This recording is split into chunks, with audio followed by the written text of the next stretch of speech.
Muito bem, né?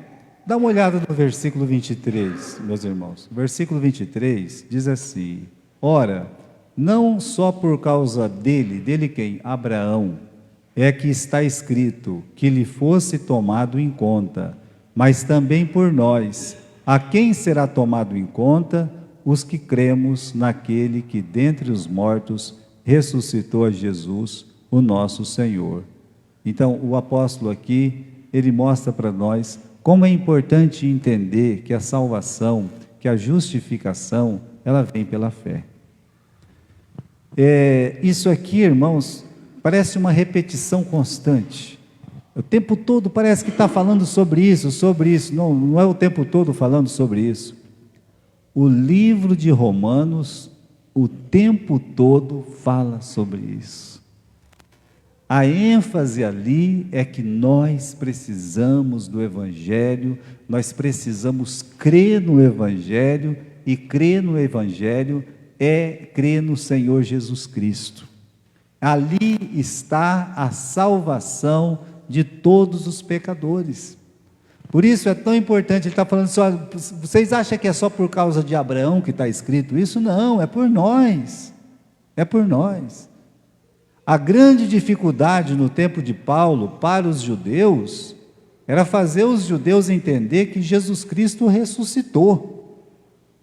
E é uma dificuldade ainda hoje, mas imagine para o judeu que Jesus ressuscitou, e como está nesse último versículo aí, o qual por nossos pecados foi entregue e ressuscitou para nossa justificação, né?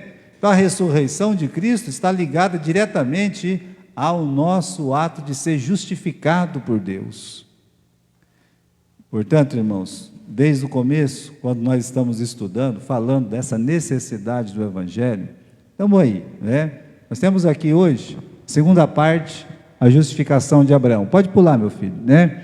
E Paulo, ele está perguntando, desde o versículo 1 do capítulo 4, qual que é a pergunta, né? O Abraão, ele foi justificado por Deus pelas obras da lei ou pela fé? Essa é a pergunta do capítulo 4, versículo 1. Então, como Abraão, ele foi justificado por Deus, né? E já falamos, ser justificado por Deus é ser declarado justo por Deus. É Deus olhar para mim, olhar para você e dizer: você está limpo, você está puro, eu te aceito. Isso é ser justificado por Deus. É claro, irmãos, que não tem nada a ver com a justificação do homem. Por isso se fala a justificação de Deus. Então, como é que Abraão, Deus olhou para ele e disse: olha, você está justificado, você está puro diante de mim, você é aceito por mim. Então a pergunta é pela lei? É pela circuncisão? É pelas obras? Então, é pela fé, né? Paulo diz que não foi pelas obras, mas porque ele creu em Deus. Não é por causa da circuncisão. Aliás, o Paulo faz questão de lembrar que ele foi justificado por Deus antes da justificação, da circuncisão, para dizer assim: Deus não devia nada para o Abraão. Essas pessoas que falam assim: eu guardo a lei, eu estou tentando alcançar salvação, eu estou, né? Na verdade ele está dizendo: chega no último dia lá, que eu vou me encontrar com Deus, ele tem que me pagar, ele está me devendo essa vida santa que eu vivi aqui. Deus não deve nada para você, não deve nada para mim. Na verdade, nós somos aceitos porque nós cremos na obra que Jesus Cristo fez. Nós é que somos devedores. Deus não deve nada para nós. Então, se a salvação fosse pela circuncisão, pelas obras, pela lei, Deus seria devedor do homem. E Deus não deve nada, nem para mim, nem para você. Então, essa pergunta, né, foi respondida por Paulo. Como Abraão foi justificado por Deus? Pela fé. Capítulo 4, dá uma olhadinha aí. Capítulo 4, versículo 3. Pois, diz a Escritura, creu Abraão em Deus, e isso lhe foi imputado por justiça. Versículo 22. Assim, isso também lhe foi imputado por justiça. Isso o quê? Estando certíssimo de que ele tinha prometido, também era poderoso para fazer. Resumindo, fé. O Abraão, ele foi justificado pela fé. Agora, meus irmãos, você já deve ter ouvido essa frase aqui, olha. Olha bem para essa frase. Ah, essa pessoa aí, ela precisa muito de Jesus, hein? Essa aí precisa muito de Jesus. Você vê uma pessoa perdida aí, um malfeitor, uma pessoa, um malandro, né? Um ladrão de casa, um sei lá o quê, sabe? Bom, você olha para aquela pessoa, você fala assim, essa pessoa precisa muito de Jesus, né? Você passa ali naquele sinaleiro, no sinaleiro ali agora tem uma tropa, né? Tem um mundo de gente lá. Você olha ali e diz assim, olha, essas pessoas, elas precisam muito de Jesus, elas precisam de Jesus, né? Olha só, é uma frase legal, né? Simpática, mas é uma frase errada. Ô pastor, não é legal dizer, não é certo dizer que aquela pessoa precisa muito de Jesus. Ela é errada da forma que nós a concebemos na nossa mente e no nosso coração, né? Por quê? Por que eu falo isso? Por que a gente diz essa frase? Porque nós acreditamos que tem pessoas que são piores do que outras. Aquela ali é pior que aquela, né? Olha, isso é terrível, isso precisa de Deus, hein? Só Deus na causa. E aquela pessoa, né, porque é boazinha, alguma coisa, essa pessoa é uma santa, né, essa aí e tal, né? Ou seja, é como nós imaginamos na nossa mente. Nós imaginamos exatamente isso. Nós classificamos as pessoas, essa é boa e aquela é má, né? Por isso falamos, essa pessoa precisa muito de Jesus, e aquela? Aquela lá, olha, se morrer vai para o céu, viu? Porque aquela pessoa é muito boazinha, tal. É um jeito errado da gente pensar. Por que eu digo isso, né? Porque no tempo de Jesus, os fariseus pensavam assim, eu sou melhor que aquela pessoa, né? Aquele povo lá é pior do que nosso povo. E para Deus é aquilo que está escrito na Bíblia. Todos pecaram e estão separados da glória de Deus. É o que está escrito lá no capítulo 2. O que está escrito lá? Não há nenhum justo, nenhum sequer. Aí, com esse pensamento, a gente vai dizer assim, todos precisamos muito de Jesus. Todos precisamos. Não tem ninguém que é melhor que ninguém. Diante de Deus, não tem ninguém que é melhor que ninguém. Então, irmãos, a justificação, ela não se baseia nas nossas virtudes e também nem nos nossos fracassos, né? Às vezes a pessoa pensa isso, né? Porque eu faço isso e aquilo, então Deus tem que me pagar. Nós já falamos sobre isso. Agora, veja só o que Paulo diz aqui em Romanos, capítulo 11, versículo 6, né? Portanto, se é pela graça, já não é pelas obras. Caso fosse, a graça deixaria de ser graça.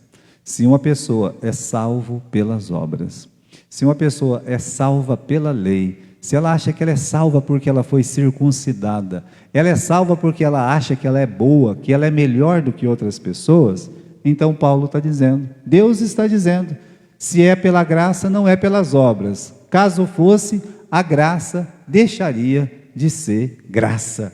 Então, se uma pessoa acredita que é salvo de uma outra forma que não é de Deus, não é mais graça. A graça deixa de ser graça. Qual que é o problema com isso? O problema é que nós lemos em Efésios capítulo 2 o quê? Né? Vamos lá, no capítulo 2 de Efésios, você vai ter um problema, se você achar que, não tem problema nenhum, esse negócio de graça e coisa e tal, né? Então, vamos lá comigo, livro de Efésios, né? Efésios capítulo 2 e versículo 8. Olha lá, o que nós temos aqui? Pela graça, né? Então, ou você é salvo pela graça, ou você está caminhando para o inferno. Não tem outro jeito, não tem outra possibilidade. Deus está dizendo aqui, Paulo está afirmando, olha lá, pela graça é que vocês são salvos, não é porque vocês vão guardar a lei, né? E aí, meus irmãos, a gente entra em conflito com muitas pessoas desnecessários.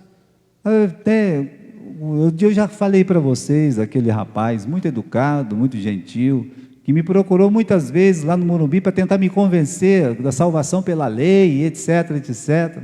Na primeira conversa eu digo, rapaz, não fique aqui, né? Aqui nós somos salvos pela graça. Aqui nós cremos que a obra foi feita na cruz, não em mim. Aqui nós cremos que só Jesus Cristo salva. Eles, não, a gente crê nisso. Não, não crê, eles não crêem. Eles estão trabalhando para ir para o céu. E nós cremos que Jesus, Ele já fez essa obra.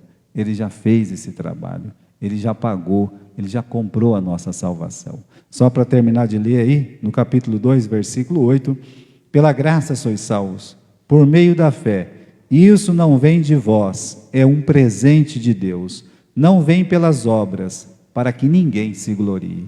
Olha, irmãos, quando você encaixa esses dois versículos no estudo do capítulo 4 de Romanos, não fica nenhuma dúvida. Que dúvida vai ficar na sua cabeça? E por que as outras pessoas têm dúvida? Porque o homem natural não pode entender isso. Simplesmente assim, né?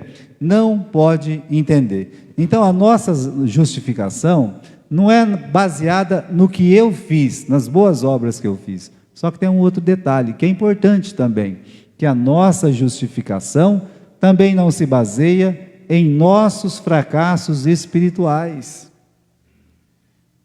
E é aqui que realmente pega e tem confusão, porque as pessoas não entendem isso, que a obra já foi feita lá na cruz. Então, se não se baseia nas coisas que você fez de bom, também não vai se basear nas coisas que uma pessoa, eu caí, então não tenho mais a salvação, né? Eu cometi uma falha, você perdeu a salvação, olha, veja só, você está mal com Deus de novo, hein? Você, né? É assim que funciona? Se for assim que funciona, a salvação é pelas obras, não é pela graça, né? Ser aceito por Deus não depende de minhas virtudes, nem dos meus fracassos, mas na vitória de Cristo na cruz. Isso é muito importante de entender, né?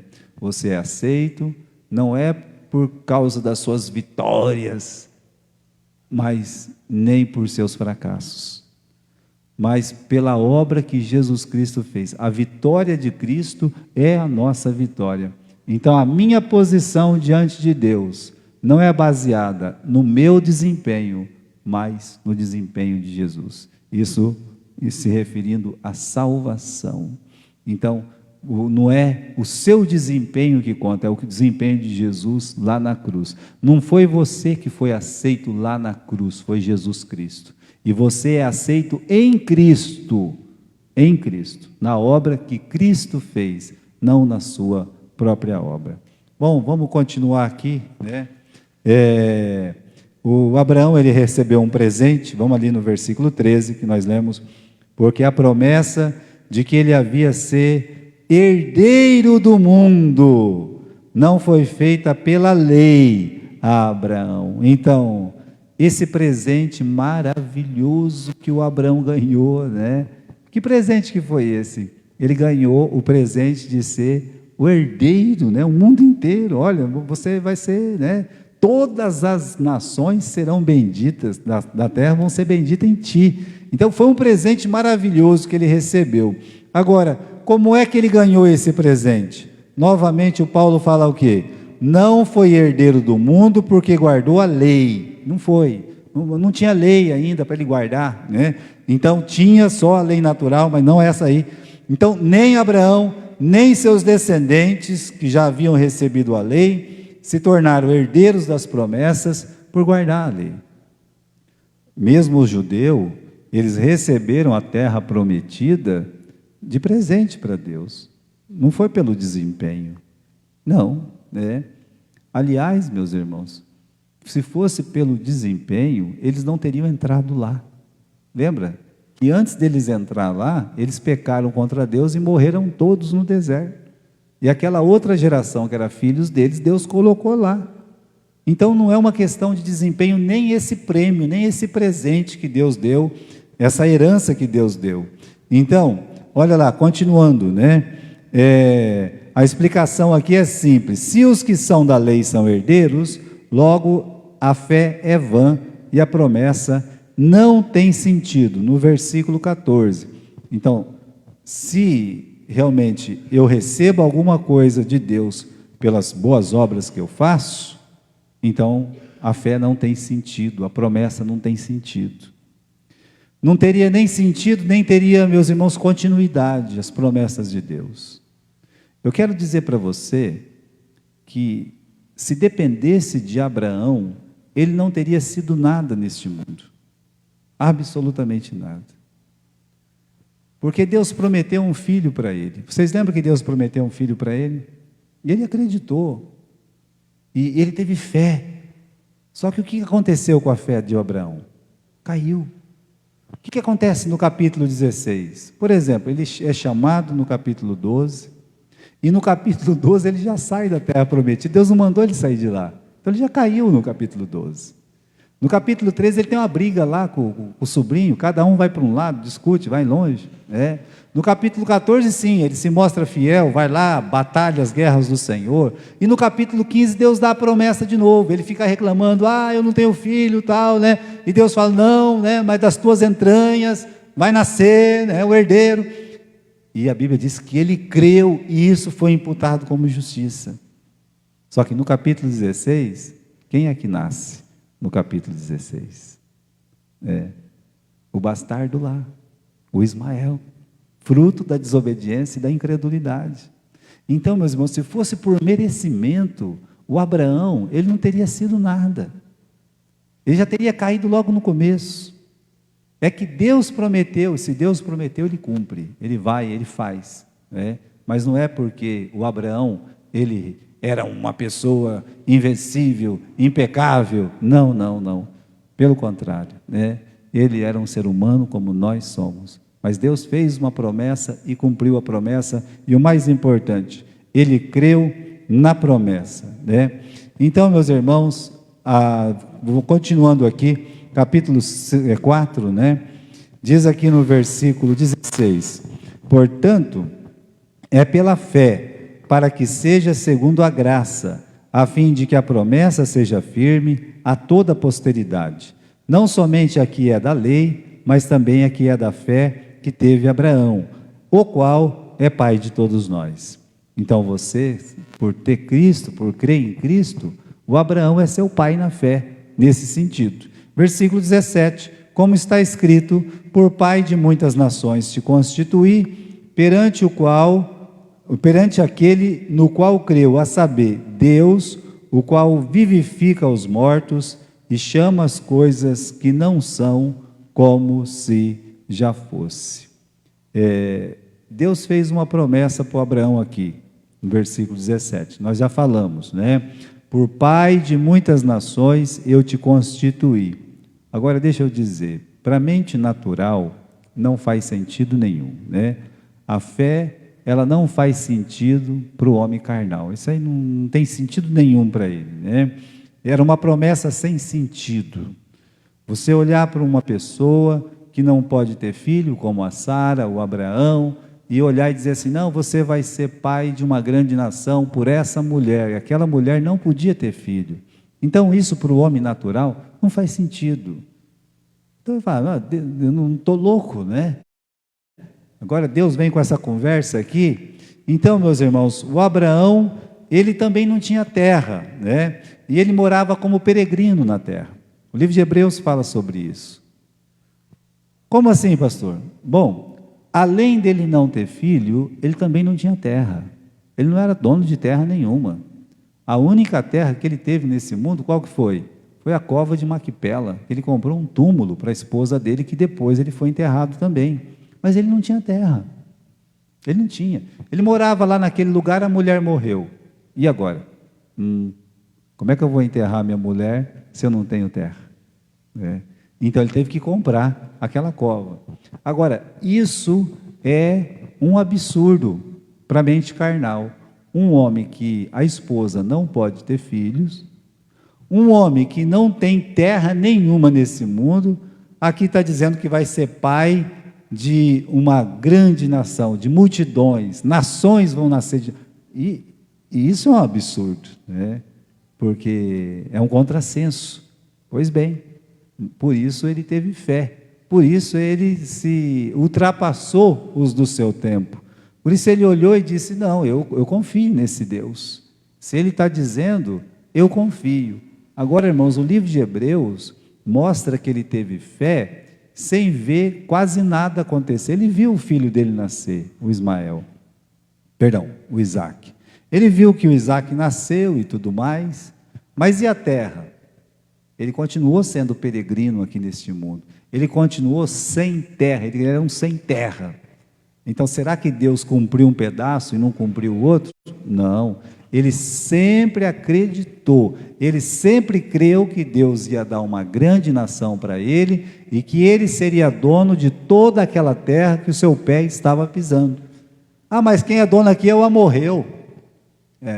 Quem é dono aqui é o eteu, é o eveu, o jebuseu, o cananeu. Quando ele morreu, meus irmãos, ainda passou 400 anos e aquelas nações continuaram sendo donas da terra. Mas ele creu, ele disse, vai ser minha essa terra, diz que vai ser da minha descendência, e não aconteceu isso.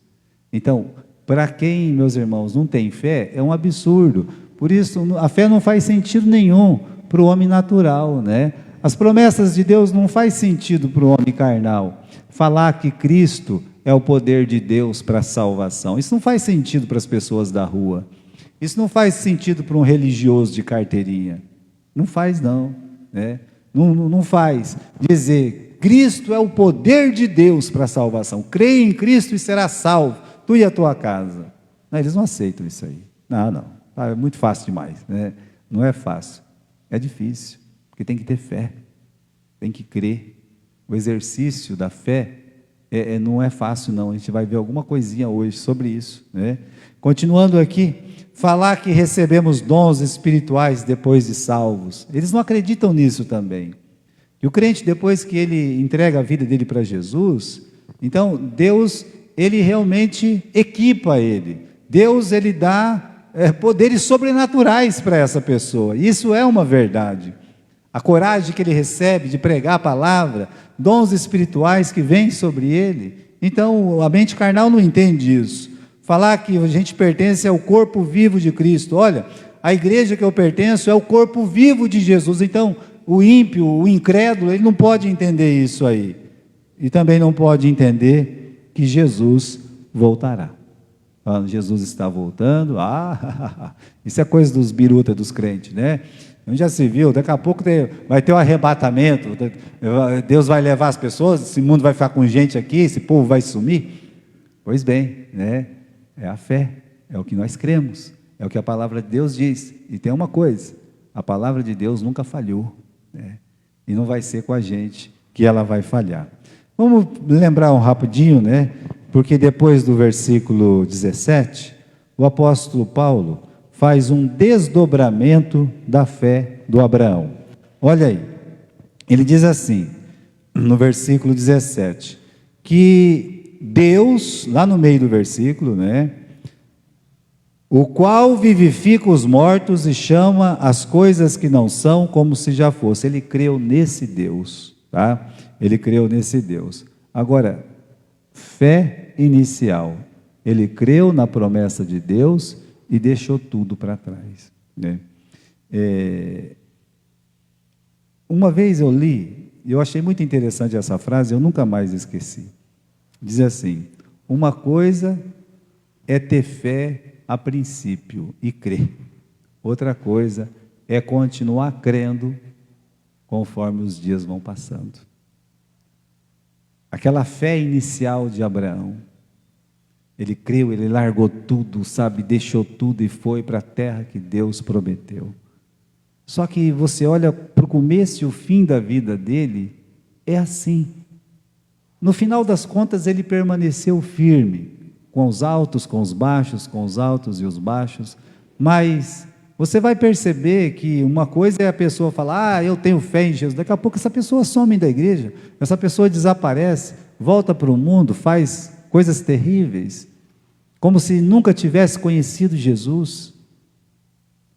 Então, meus irmãos, fé é a fé tipo Abraão, é aquela que crê e crê em Deus, e ele continuou crente com o passar do tempo, né? E aí o filho prometido, 25 anos para mim, né?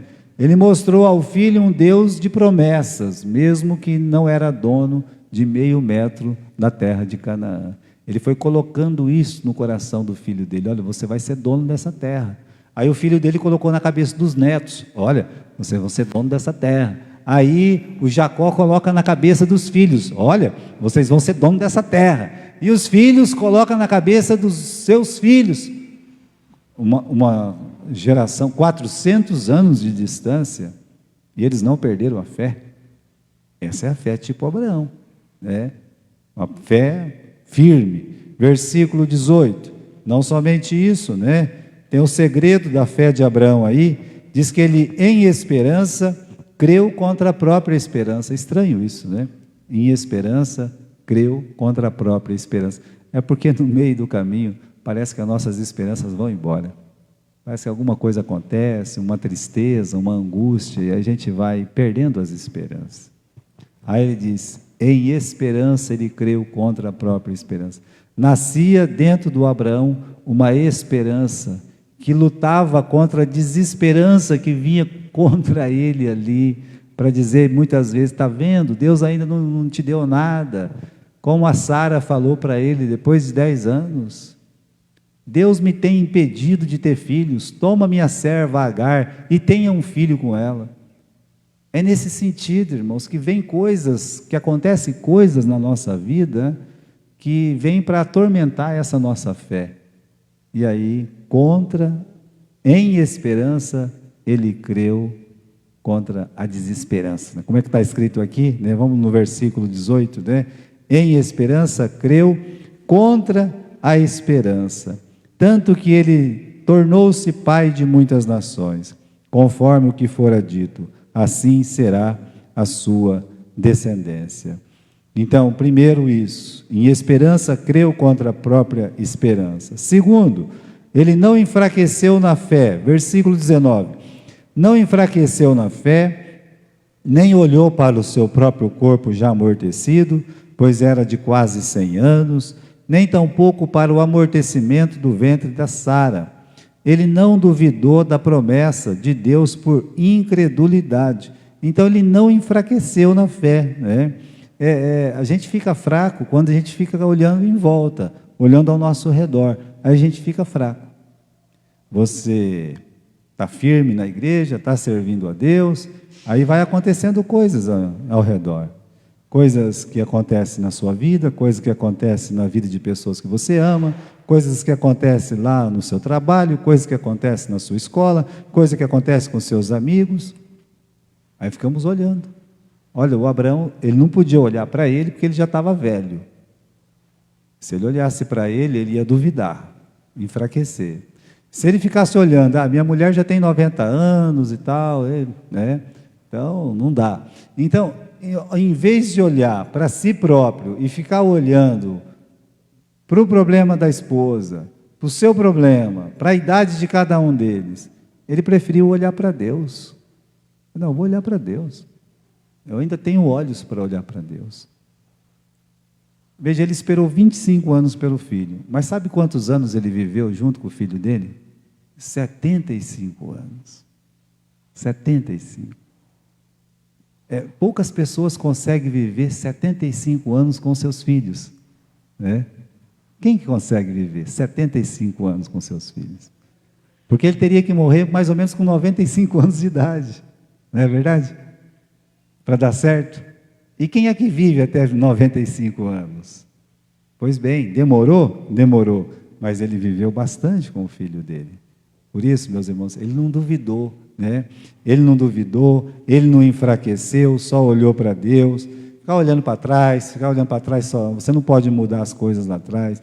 Ficar olhando para frente é uma preocupação em vão. Então viva esse dia servindo a Deus, confiante em Deus. Não duvidou da promessa, né? Não permitiu que a incredulidade tomasse conta. Em momento de crise, ele dava glória a Deus. Crise com ele ou crise ao redor, dava glória a Deus. Não duvidou da promessa. E aí, no versículo 21, estando certíssimo de que ele tinha prometido, o que ele tinha prometido, também era poderoso para fazer. Essa é uma coisa que estava na cabeça dele, na fé dele. Olha, Deus prometeu, ele tem como cumprir. Se ele prometeu, ele vai cumprir. Agora, para a gente poder terminar, que Deus é esse? Que Deus, o apóstolo Paulo fala no capítulo 4, que Deus é esse que o Abraão creu, né? No versículo 17, é aquele Deus que traz à existência as coisas que não existem como se já fossem. Então ele acreditou, olha, não tem condições de eu ter filho, minha esposa, mas ele acreditou. É só lembrar que Deus não tinha esse mundo, e ele disse, haja luz, e houve luz. E ele foi criando coisa por coisa, não tinha nada ali, e ele foi criando, pelo poder da sua palavra. Então esse é o Deus que ele creu. Na verdade, o Abraão, ele creu no Deus do Gênesis capítulo 1. Aliás, é interessante, né? Que a Bíblia começa desse jeito. Começa dizendo que Deus, ele é o Criador. Se uma pessoa, ele tem coragem de acreditar que Deus criou, como está escrito ali, todas aquelas coisas, ele não tem dificuldade de acreditar em qualquer outra coisa do capítulo 2 até Apocalipse capítulo 22. Né? O grande desafio é acreditar em Gênesis capítulo 1. E o Abraão, ele tinha esse Deus, do Gênesis capítulo 1, aquele Deus que traz à existência as coisas que não existem, como se já fossem, como se já existissem. Depois, ele creu no Deus de Gênesis 1, né? Quando ele faz a declaração de fé, ele faz três declarações de fé na vida dele. A primeira declaração de fé é para o Melquisedeque. Ele fala assim, olha, levantei as minhas mãos ao Senhor, o Deus Altíssimo, possuidor, ou seja, o dono do céu e da terra.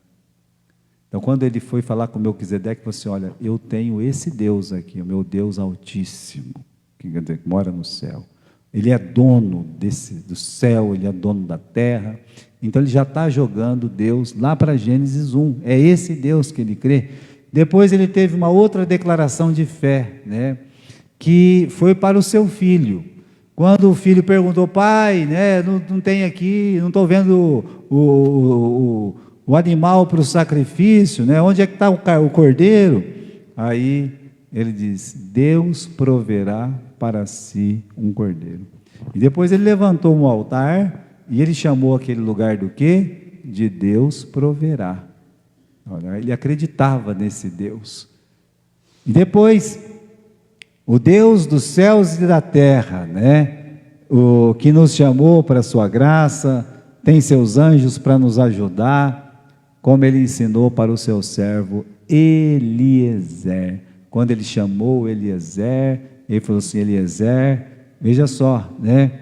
O Deus do céu e da terra, esse Deus que eu sirvo, ele vai te conduzir, e falou mais coisas para ele, assim, os anjos dele vão te guiar.